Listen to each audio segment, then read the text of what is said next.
Have you ever looked around at your life and thought, hey, this is not what I pictured? Maybe you didn't picture being this stressed. Maybe you didn't picture staying in that job. Maybe you didn't picture waking up every morning already tired, already behind, and already wondering how you gonna make it through this week. And yet, here you are. Nobody grows up saying they wanna live paycheck to paycheck. Little Tommy said he wanted to be a fireman. He didn't say he wanted to be broke. Nobody dreams of being in a relationship where they feel unseen. Nobody plans to waste years stuck in a cycle of doubt, fear, and procrastination. And yet, here you are. And when you trace it back, somewhere along the line, you imagined yourself being here. And I know that sounds hard, but stay with me. Because the very thing that got you here can also be the very thing that takes you to something even greater. Albert Einstein said, imagination is everything. It's the preview to life's coming attractions. Les Brown said, wherever you find yourself at some point, you made an appointment to be there. Think about that. Every appointment in your life, every good moment, every painful moment, at some level, your imagination played a role. And the question that we have to ask is, if imagination has that much power, what would change if we learn to use it on purpose? Imagination is the blueprint of reality. Every single thing you see in life existed in someone's imagination first. Planes didn't start with engines, they started with someone's mind. The phone in your pocket didn't start with wires and chips. It started with the image of connection. Netflix didn't start with DVDs, it started with a picture of people watching movies at home. Really, it started with Blockbuster. So, anyways, imagination always comes before reality. Think about a house. Before a single brick is laid, the architect creates a blueprint. Nobody questions the drawing. Nobody laughs and says, that's silly, that's not real yet. They respect it. They know it's the blueprint, it's the manual for what is coming. God has given you a blueprint. But here's the tragedy. When it comes to our own lives, we tend to disrespect the blueprint. We call them just dreams. We downgrade them into someday. We tuck them away because they feel too impossible. And yet, every breakthrough, every invention, every moment that has ever shaped the course of history began with someone refusing to dismiss their imagination. In the late 90s, Steve Jobs imagined a device that could hold 1,000 songs in your pocket. People laughed. Engineers said it couldn't be done. But the iPod was born because Steve Jobs trusted the blueprint of his imagination. And he didn't stop there. He imagined a device that combined a phone, an iPod, and a computer all in one. People mocked the idea, and those same people have iPhones in their pockets. What's the picture in your mind that you've been dismissing? The one you haven't told anyone because you're afraid you'll be laughed at. The one you push down because you're afraid that you're gonna talk yourself out of it. I challenge you to write it down. And not the watered down, safe version, the real one. Because if you can see it in your imagination, you can move toward it. You are already making appointments with your future. Wherever you find yourself, at some point, you made an appointment to be there.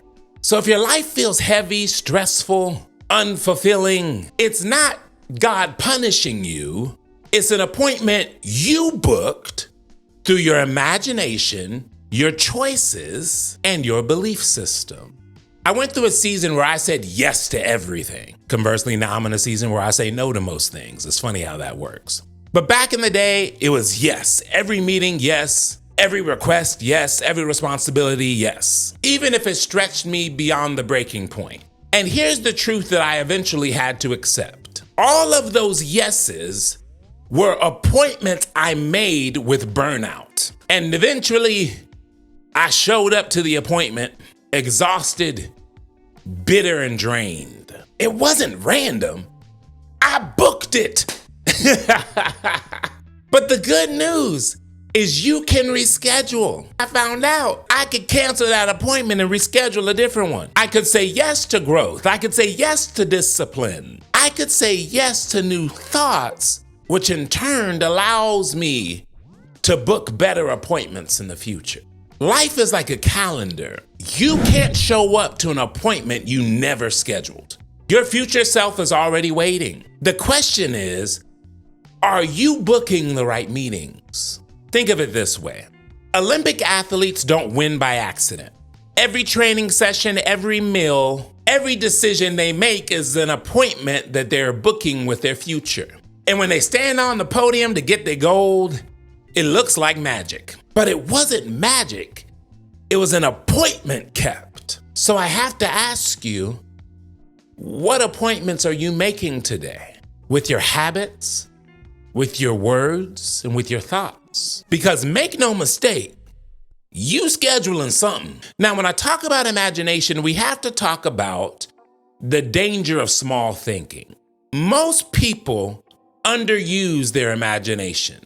They rehearse disaster instead of destiny. They imagine rejection before they even apply. They imagine heartbreak before they find the one they love. They imagine failure before they even try. And because imagination is powerful, they end up living in the very future that they rehearsed. And I want you to remember this thought. Worry is imagination abused. In the early 1900s, people thought flight was impossible. In fact, newspapers mocked the Wright brothers. The public rehearsed disaster. But the Wright brothers rehearsed destiny. They imagined soaring, and eventually they did.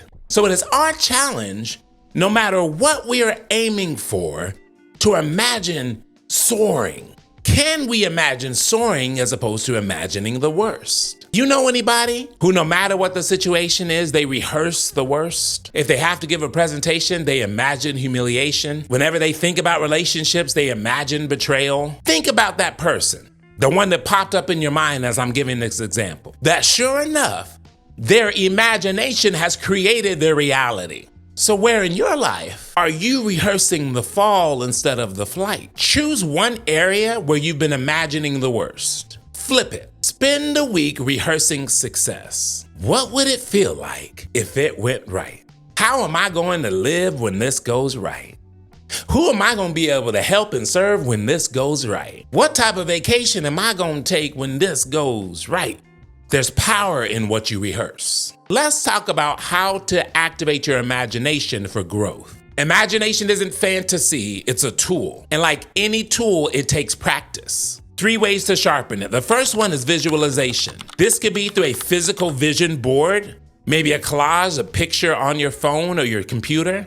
Or it could be as simple as closing your eyes and imagining your best at the start of the day. Michael Phelps visualized every race down to the smallest detail, even failure. When his goggles filled with water during the Beijing Olympics, he still won because he had already rehearsed swimming blind in his imagination.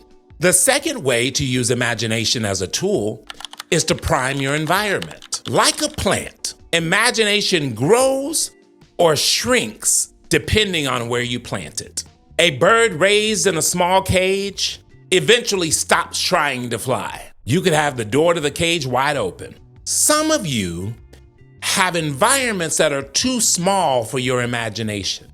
That's why it is important to get around people and places that stretch your vision. The third way to use imagination as a tool is through your language. Your words either feed your imagination or starve it altogether. Saying things like "you could never," "that's not you," "that's impossible." All of these shrink the blueprint. Replace the words with "I'm learning," "I'm becoming," "I'm building toward that." You're not just a dreamer, you're a designer.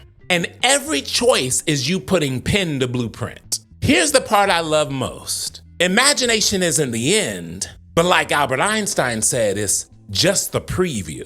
Most people die with the preview still locked in their head. The movie never premieres because they never hit play.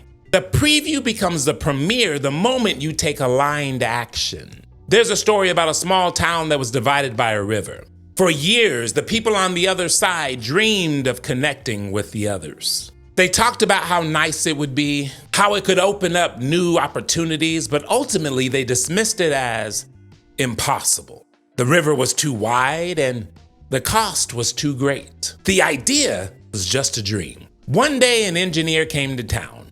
He didn't just see the water, he saw a bridge. He began drawing blueprints, lines, measurements, designs, and to most people, it looked like nonsense. They couldn't see what he saw. They laughed at him, they doubted him, they called him foolish. But here's the thing.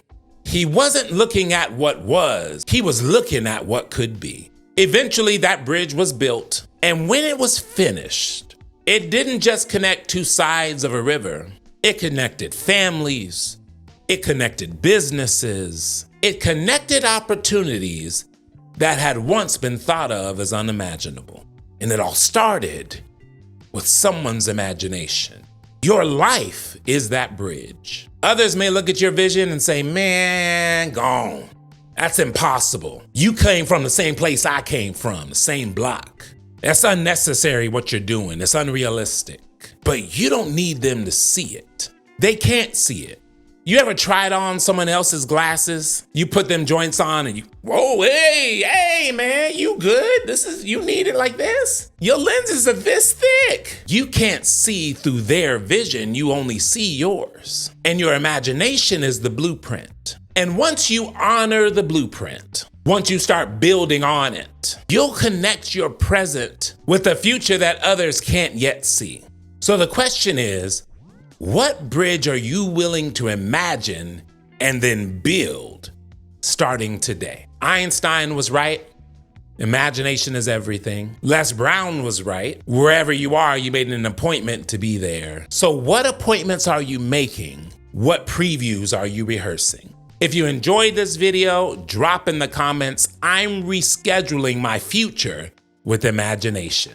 And remember, your imagination isn't random, it's revelation. Now it's on you to trust it, align with it, and move toward it. If you enjoy this video, I invite you to join our growth community, hit that subscribe button, and become an expander. And always remember that growth is a journey, it's not a destination. I'm in it with you.